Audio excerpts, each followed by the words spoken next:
నమస్కారం. ఆధ్యాత్మిక సుధాసాగరం ధర్మ సందేహాలు కార్యక్రమానికి సాదర స్వాగతం. ధర్మో రక్షతి రక్షితః. ధర్మాన్ని రక్షిస్తే ఆ ధర్మం మనల్ని రక్షిస్తుంది. ధర్మానికి కట్టుబడ్డ వాళ్ళకి ఉత్తమ గతులు కలుగుతాయి అని కూడా పురాణోక్తి. దానికి తగ్గట్టుగానే నిత్య జీవితంలో చాలా మంది చాలా రకాల ధర్మాల్ని ఆచరిస్తూ ఉంటారు. చాలా సందర్భాల్లో చాలా రకాల సందేహాలు కలుగుతూ ఉంటాయి, సహజమే. మరి ప్రేక్షకులు వాళ్ళ కలిగిన సందేహ నివృత్తిగా ఎంతో శ్రద్ధగా మన ఈ కార్యక్రమానికి ఉత్తరాల ద్వారా, ఈమెయిల్స్ ద్వారా రాసి పంపిస్తున్నారు. వాటన్నిటికీ శాస్త్రీయ సమాధానాలు అందించడానికి మన ముందున్నారు ఆధ్యాత్మిక రత్న సూక్తి సుధాకర, మీ అందరికీ సుపరిచితులైన డాక్టర్ అన్నదానం చిదంబర శాస్త్రి గారు. వారితో మాట్లాడి మరిన్ని విషయాలు వారి మాటలు తెలుసుకుందాం. ఈనాటి కార్యక్రమాన్ని ప్రారంభిద్దాం. నమస్కారం అండి. నమస్కారం అమ్మా.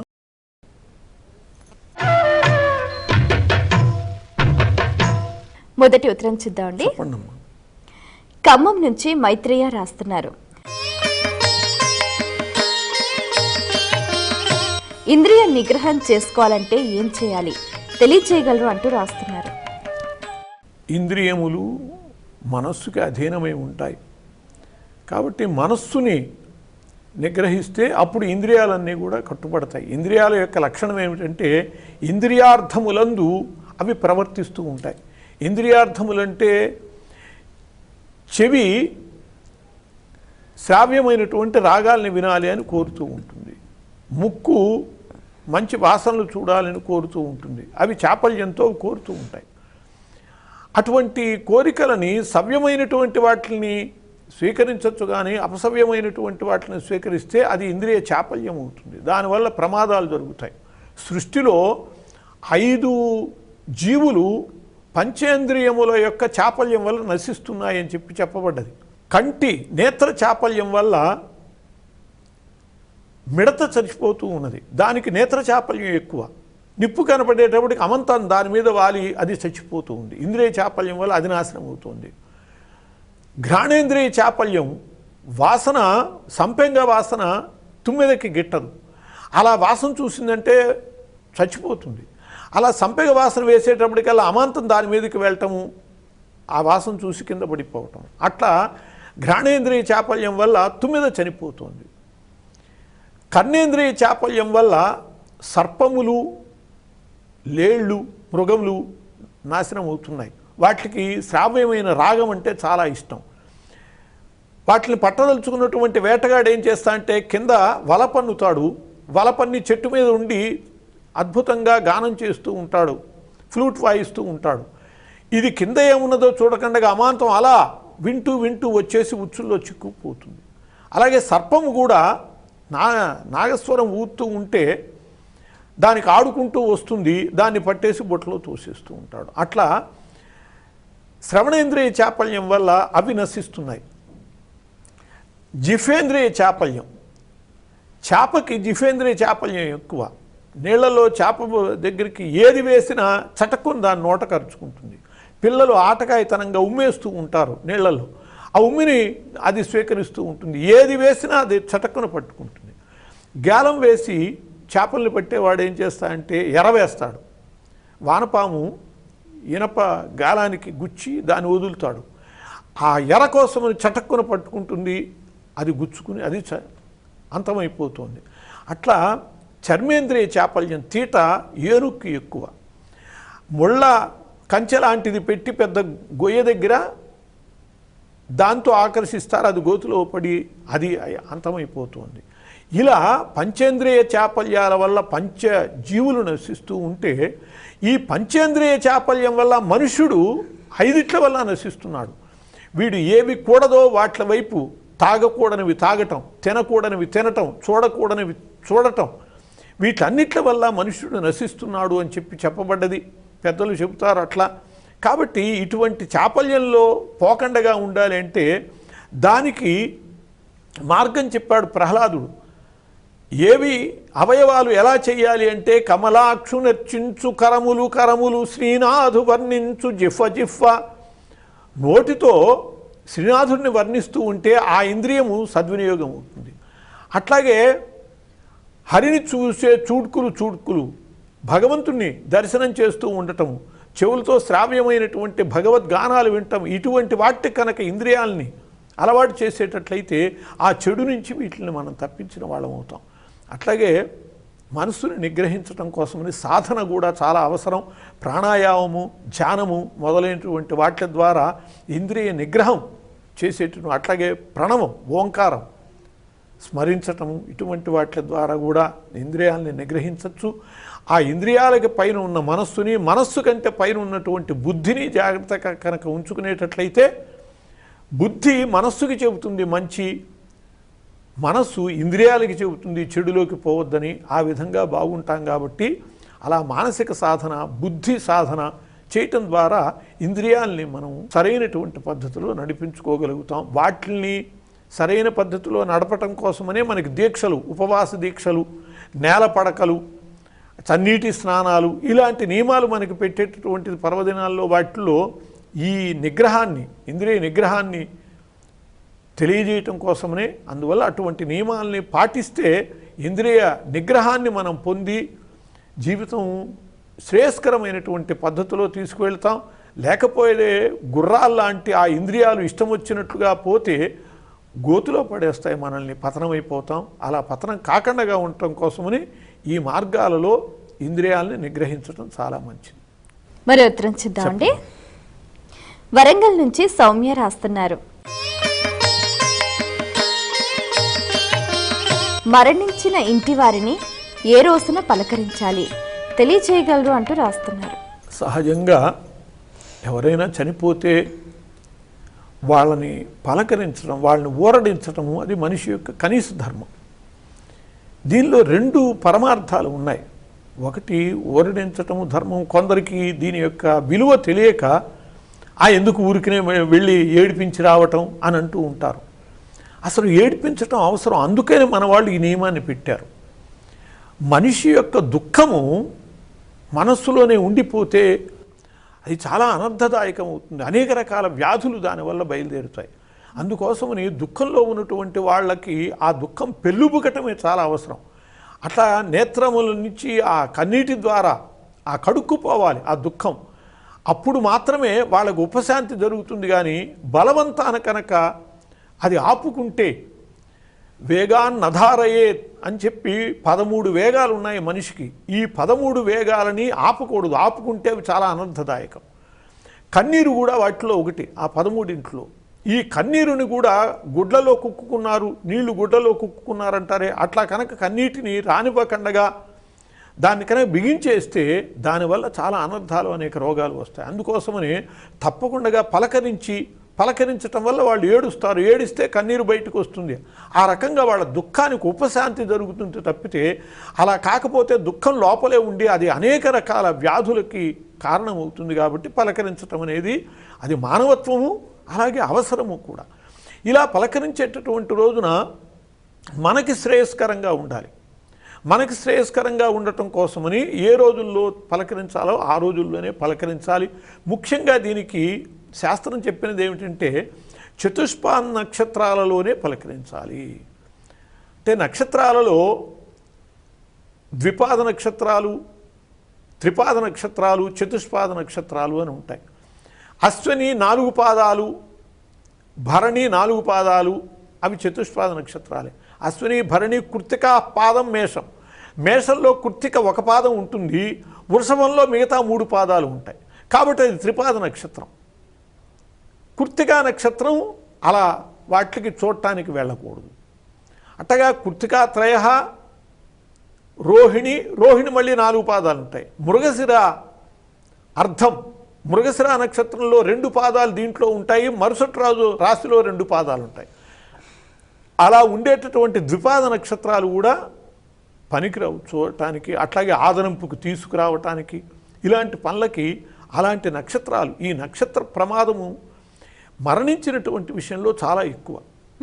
అందువల్లనే చనిపోయినటువంటి వాళ్ళ దృష్టిలో పెట్టుకుని వాళ్ళ నక్షత్రాన్ని బట్టి ఇళ్ళు మోయటం అది ఉంటుంది. వాళ్ళకి ప్రేతత్వం పోదు, వాళ్ళు ఎక్కడొక్కడ ఉండాలి. అందుకోసం వాళ్ళకి ఇల్లు వదిలేసేస్తారు. వెలుతురు పడకుండా పూర్తిగా వదిలేసేసి లోపల కొంత నీళ్లు అవి పెట్టేసి మూసేసేస్తారు. 4 నెలలు అంటే ఆ ప్రేత ఇక్కడే ఉంటుంది. వాడు కోట్లు సంపాదించాడు, చాలా ఇళ్ళు ఉన్నాయి, వాడి కోసం ఈ 4 నెలలు ఇక్కడ వాడికి అవకాశం ఇవ్వకపోతే వాడు పెంటపోగుల దగ్గర శ్మశానాల్లోనూ తిరుగుతూ ఉంటాడు ప్రేతత్వ విముక్తి అయ్యేదాకా. అలా ఎందుకు చేయాలి? వాళ్ళ మీద మన తండ్రి మనకి ఏదో దోషం వల్ల ఆ నక్షత్రంలో పోయాడు, అవకాశం ఇద్దామని చెప్పి తెలిసినటువంటి వాళ్ళు ఇళ్ళు మూస్తారు. కొందరు మూయకండగా ఉపాయం చెప్పండి అని చెప్పి అంటూ ఉండి దానివల్ల అనర్థాలు పొందుతూ ఉంటారు. ఈ నక్షత్ర దోషము చాలా ప్రమాదం మరణించినటువంటి వాళ్ళ విషయంలో. అందువల్ల చూసేటటువంటి విషయంలో అట్లాగే మంగళవారము, శుక్రవారం ఇవి 2 కూడా ఇలా చూపులకి వెళ్ళటానికి మంచివి కాదు. అందులో కూడా భర్త చనిపోయినటువంటి భార్యని చూసేటటువంటి వాటి విషయంలో చాలా ఎక్కువ నియమాలు ఉంటాయి. మిగతా వాళ్ళ విషయంలో అంత నియమాలు పాటించక్కర్లేదు. అట్లాగే పలకరించేటప్పుడు చూసేటప్పుడు ఏదైనా తిన్నే వెళ్ళాలి, తినకండగా వెళ్ళకూడదు. పాచి ముఖంతో వెళ్ళి చూడటం అనేటటువంటిది అది శ్రేయస్కరమైనటువంటి పద్ధతి కాదు. అట్లాగే పర్వదినాల్లో వెళ్ళటం, పండగ నాడు వెళ్ళి ఏడిపించి అది మంచిది పద్ధతి కాదు. అక్కడికి వెళ్ళాక మనకు కూడా దుఃఖం వస్తుంది. శుభమా అంటూ పండగ రోజున ఇలాంటి పనులు చేసుకోవటం మంచిది కాదు. అట్లా పర్వదినాలలోనూ అలా కాకుండా చతుష్పాదుల్లో ఉండి ద్విపాద త్రిపాద నక్షత్రాల్లో కాకుండా శుక్రవారం, మంగళవారం ఇటువంటివి కాకుండా అలాంటప్పుడు వెళ్ళి పలకరించడం వాటి వల్ల ఏ దోషం లేకుండా మనకి వాళ్ళకి కూడా శ్రేయస్కరంగా ఉంటుంది అని చెప్పి శాస్త్రాలు చెబుతున్నాయి. శాస్త్ర నియమాన్ని మనం పాటిస్తే బాగుపడతాం, లేకపోతే ఏవో అనర్థాలు వచ్చి ఏవో కారణాలు. చిత్రించుద్దామండి. చెన్నై నుంచి సూర్య రాస్తున్నారు. జరిగేది జరక్క మానదు. మరి అలాంటప్పుడు ఈ పూజలు, వ్రతాలు, నోములు ఎందుకంటారు? అంటే ప్రారబ్ధం అనేటటువంటిది జరిగి తీరుతుంది, జరగాల్సింది జరక్క మానదు అని సంస్కృతంలో ఉంది. యద్ అభావి న తద్భావి, భావిచే న తదన్యథ అని. ఏది జరగదో అది జరగనే జరగదు, ఏది జరగవలసి ఉన్నదో అది జరిగే తీరుతుంది అని. ఇది ప్రారబ్ధాన్ని దృష్టిలో పెట్టుకుని చెప్పేటటువంటిది. మన కర్మల్లో ప్రారబ్ధము అని ఉంటుంది. ప్రారబ్ధం అంటే ఏమిటంటే మనము ఏవి అనుభవించాలో ఆ అనుభవించటానికి కావలసినటువంటి ఆ కర్మలు, వాటిని ఆ పాపపుణ్యాలని మన మూట వేసి పంపిస్తారు మనకి. కాబట్టి వాటిని అనుభవించినప్పుడే ఈ జన్మ పూర్తి అవుతుంది. ఈ పాపపుణ్యాల యొక్క అనుభవాలు పూర్తి కాగానే అయిపోతుంది, దేహము యొక్క అవసరం అయిపోతుంది. ఈ దేహము వాటిని అనుభవించటం కోసమనే వాడు చాలా ఘోరమైనటువంటి పద్ధతిలో కూడనటువంటివన్నీ చేసి బతికాడు, వాడు కుక్క జన్మ వచ్చింది. ఆ పాపం యొక్క ఫలితం ఎంతమంది చేత దెబ్బలు తినాలో, ఎన్ని రకాలు చేయాలో అవన్నీ అయిపోయేదాకా ఈ కుక్కగా బతుకుతాడు. అవి ఆ పాపాలు అయిపోయాక అయిపోతుంది ఈ జీవితం. అట్లా మనకి ప్రారబ్ధము అనేటటువంటిది ఎప్పుడు కూడా భోగతోన సేత్, అనుభవించటం వల్లే పోతుంది అని శాస్త్రం. కానీ దానికి శాంతి కూడా చెప్పబడ్డది, వాటికి పరిష్కారం కూడా చెప్పబడ్డది. పూర్వజన్మ కృతం పాపం వ్యాధి రూపేణ బాధతే అని చెప్పి పూర్వంలో చేసినటువంటి పాపం యొక్క ఫలితంగా వ్యాధులు వస్తూ ఉంటాయి. తచ్చాంతి ఓషధై దానై, ఓషధులు మందులు వాడటము, దానాలు చేయటము, అట్లాగే జపతపాలు చేయటము, హోమాలు చేయటము, వీటి ద్వారా వాటికి శాంతి కూడా చెప్పబడ్డది. అందువల్ల ఈ కార్యక్రమాలు వ్యర్థము కాదు, తప్పకుండా వాటికి ఉపకరించేటటువంటివే. అంతేకాదు మరో రకంగా కూడా ఇవి సహాయపడతాయి. ఎట్లాగో అంటే ప్రారబ్ధం అనుభవించేటటువంటి దానిలో ప్రమాదం లేకుండా తేలికగా అనుభవించేటటువంటి పరిస్థితి కూడా ఏర్పడుతుంది. ఎందుకంటే సమానమైనటువంటి పరిస్థితిని అందరూ సమానంగా అనుభవించరు. కేవలం మనం అనుకునేటటువంటి దాన్ని బట్టి కూడా, మన మనస్సును బట్టి కూడా అనుభవించేటటువంటి దాంట్లో తేడా ఉంటుంది. ఇద్దరికీ వాచ్లు, గడియారాలు పోయాయి, ఇద్దరూ బాగు చేయించుకొచ్చారు. ఒకడు నా కర్మ ఎప్పుడు ఇంతేను, నా బతుకు, ఇవాళ నిద్రలేచే ఎవరి ముఖం చూశానో 5 రూపాయలు దండగైంది అని చెప్పి ఏడుస్తున్నాడు. రెండో వాడు ఇవాళ నాకు 5 రూపాయల లాభం అన్నాడు. ఎట్లాగురా అంటే నేను 10 రూపాయలన్నా అవుతుంది అనుకున్నాను, 5 రూపాయలే తీసుకున్నాడు వాచ్ బాగు. ఇద్దరికి 5 రూపాయలే తీసుకున్నది. దాన్ని వాడు దుఃఖంగా అన్వయించాడు, వీడు దాన్ని ఆనందంగా అన్వయించుకున్నాడు. అట్లాగే ఈ దైవ కార్యములు వీటి యొక్క ప్రభావం వల్ల మనం పడేటటువంటి కష్టాలని తేలికగా అనుభవించే పరిస్థితి కూడా ఉంటుంది. జ్ఞానం కనుక ఉండేటట్లయితే ఈ పుణ్యకర్మలు ఇవన్నీ కూడా మనకి జ్ఞానాన్ని కలిగిస్తూ ఉంటాయి. అనుభవంలో ఉన్న విషయం. ఒక ఆమె చాలా కష్టాలు పడుతోంది భర్త వల్ల. పక్క ఆమె చెప్పింది, ఏమమ్మా ఎందుకు నీ కొడుకులు హాయిగా బంగారంగా ఉద్యోగం చేస్తున్నారు, నువ్వు వెళ్ళిపోతే వాళ్ళు సుఖపెడతారు అని అంటే, ఏ పాపం చేసుకున్నానో ఇట్లా అనుభవిస్తున్నాను, ఇంకా మిగుల్చుకోవటం ఎందుకు, అనుభవించుకునే పోతాను అని చెప్పింది. ఆ దుఃఖాన్ని నా ప్రారంధము, దీన్ని నేను అనుభవించటమే కర్తవ్యము అని అనుకునేటటువంటి వాళ్ళు బాధపడరు. బాధ లేకుండా భగవద్ ధ్యానంలోనే సుఖంగానే అనుభవిస్తారు ప్రారంధాన్ని కూడా. అందువల్ల ఈ దైవ కార్యక్రమాలు ఇవి ఆ ప్రారంధాన్ని కూడా సుఖంగా అనుభవించేటటువంటి అవకాశాన్ని ఇస్తాయి. ఇంగ్లాండ్లో ఒక పెద్ద పరిశోధన జరిగింది. ఆసుపత్రుల మీద పరిశోధన చేశారు, రోగుల మీద చేసి వాళ్ళు చెప్పారు, భగవంతుని మీద నమ్మకం ఉండి ధ్యానం చేసేటటువంటి వాళ్ళకి ఆ నమ్మకం లేనటువంటి వాళ్ళకంటే తేలికగా రోగబాధ తేలికగా ఉన్నది, వాళ్ళు కష్టం ఎక్కువ పడలేదు అని. ఎందువల్ల అంటే వీళ్ళకి నాకు ఒక తోడు ఉన్నాడు దైవము అనే విశ్వాసం ఉండటం వల్ల వీళ్ళకి ఆ బాధ తెలియను కూడా తెలియదు. అందువల్ల ప్రారంధం అనుభవించి తీరాల్సినా కూడా భగవద్ అనుగ్రహము, పూజలు, పురస్కారాలు వీటి వల్ల పూర్తిగా నశించే పరిస్థితి కొన్ని కర్మలకు ఉంటాయి. చాలా తీవ్రమైనటువంటి కర్మలైతే పూర్తిగా నశించకపోయినా కూడా తేలికగా వాటిని మనం అనుభవించేటటువంటి మార్గం కూడా భగవద్ అనుగ్రహం వల్ల చేకూరుతుంది. కాబట్టి ప్రారంధం భోగం వల్లే నశించేదైనా కూడా ఇవి చేయటం ద్వారా సుఖంగా మనం ప్రారంధాన్ని గడుపుకున్న వాళ్ళం అవుతాం. కాబట్టి తప్పకుండా జరిగేవి జరిగి తీరినా కూడా మనం భగవత్ కార్యం ద్వారా, ధ్యానం ద్వారా వాటి నుంచి మనం తేలిగ్గా బయటపడాలి. మరి ఉత్తరం చూద్దామండి. శాంతి ఈమెయిల్ ద్వారా రాస్తున్నారు. శనిపీడ ఎలా ఏర్పడుతుంది, పరిష్కారం ఏమిటి తెలియచేయగలరు అంటూ రాస్తున్నారు.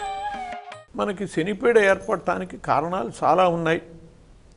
ఒకటి, మనకు పుట్టినప్పుడే జాతకంలోనే శని శత్రుస్థానంలో ఉండటం కానీ, దుస్థానంలో ఉండటం కానీ, లగ్నంలో ఉండటం కానీ, అది అసలు బాలారిష్టం లగ్నంలో శని ఉంటే, ఇలాంటి చోట్ల ఉండటం ఒక దోషం.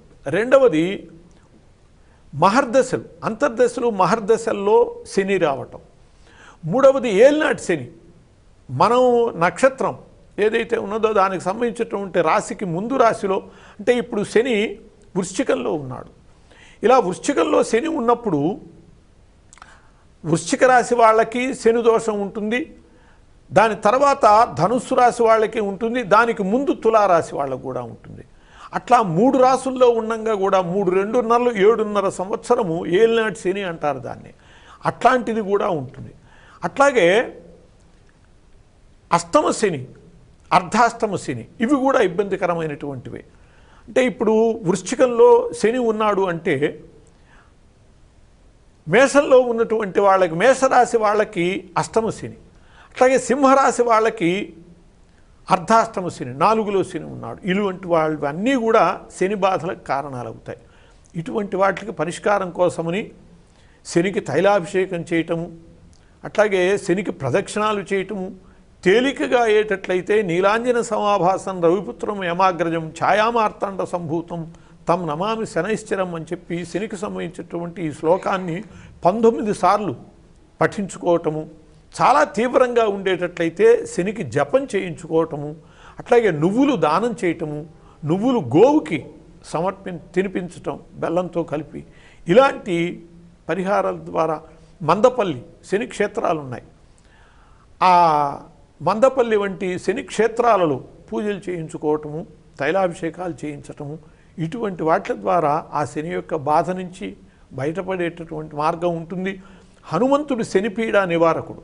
తన యొక్క బాధలు హనుమద్భక్తులకి నేను కలుగనివ్వను అని ఒకప్పుడు హనుమంతుడిని పట్టుకోబోయాడు శని. నా జోలికి రావద్దంటే వినలేదు, నిన్ను పట్టుకుని తీరుతాను, ఎవ్వరూ నిన్నేం చేయలేవని చెప్పారు, కాబట్టి నీ సంగతి ఏదో చూస్తా అన్నాడు. సరే అయితే పట్టుకో అని చెప్పి ఆంజనేయ స్వామి తోకతో పట్టాడు శనిని. అప్పుడు సేతు ప్రదక్షిణం చేస్తున్నాడు. అలా సేతు ప్రదక్షిణం అంటే రాముడు కట్టించిన సేతువుకు రోజు ఆంజనేయ స్వామి ప్రదక్షిణం చేస్తాడు. సేతు ప్రదక్షిణం చేస్తూ తోకకు వేలాడేటటువంటి శనిని తిప్పుతూ ఉంటే రాళ్ళ కొట్టుకుని, ఇసక కొట్టుకుని, నీళ్ల కొట్టుకుని ఒళ్ళంతా హూనం అయింది శనికి. వదిలిపెట్టు మహాప్రభు అంటే అప్పుడు నా భక్తుల రాసుల్లోకి వచ్చినప్పుడు బాధించను అంటే వదులుతా అన్నాడు ఆంజనేయ స్వామి. కాబట్టి హనుమంతుడు శనిపీడ నివారకుడు. హనుమద్భక్తులు ద్వారా కూడా హనుమద్భక్తిని మనం పెంపొందించుకోవటం ద్వారా కూడా శనిపీడ నుంచి బయటకు పడగలం. శనికి తైలాభిషేకం ఎందుకు చేస్తామంటే ఇదే కారణం. పుళ్ళు ఒళ్ళంతా పుళ్ళైనటువంటి వాళ్ళకి నూనె రాస్తే చల్లగా ఉంటుంది అమ్మ అని మన యందు ప్రేమ చూపిస్తారు. అట్లా ఒళ్ళంతా పుళ్ళైనటువంటి శనికి తైలాభిషేకం చేస్తే అదిగో ఆ పుల్లవటానికి కారణం హనుమంతుడి. అందువల్ల హనుమద్భక్తి ద్వారా కూడా శని బాధ నుంచి బయటపడచ్చు. అట్లా ఎటువంటి వాళ్ళకైనా శని బాధలు తప్పవు. వాటి నుంచి ఈ పరిష్కారాల ద్వారా కొంత ఉపశాంతిని పొందొచ్చు. చాలా సంతోషం అండి. మీ అమూల్యమైన సమయాన్ని కేటాయించి మా ప్రేక్షకుల ధర్మ సందేహాలకు శాస్త్రీయ సమాధానాలు అందించినందుకు ధన్యవాదాలు. నమస్కారం అమ్మా. వీక్షించారు కదండి, ఇది ఇవాల్టి మన ధర్మ సందేహాలు కార్యక్రమం. మీకు కూడా ఏమైనా ఆధ్యాత్మిక ధర్మ సందేహాలు కలిగితే మా ఈ కార్యక్రమానికి మీ సందేహాల్ని క్లుప్తంగా, సూటిగా, స్పష్టంగా పోస్ట్ కార్డ్పై లేదా ఇమెయిల్స్ ద్వారా రాసి పంపించండి. మా చిరునామా ధర్మ సందేహాలు, కేర్ ఆఫ్ భక్తి TV, road number 92, Jubilee hills, Hyderabad 5,96,000. మా ఇమెయిల్ ఐడి bhaktihyd@gmail.com. మరో కార్యక్రమంలో మళ్ళీ కలుసుకుందాం. అంతవరకు సెలవు. నమస్కారం.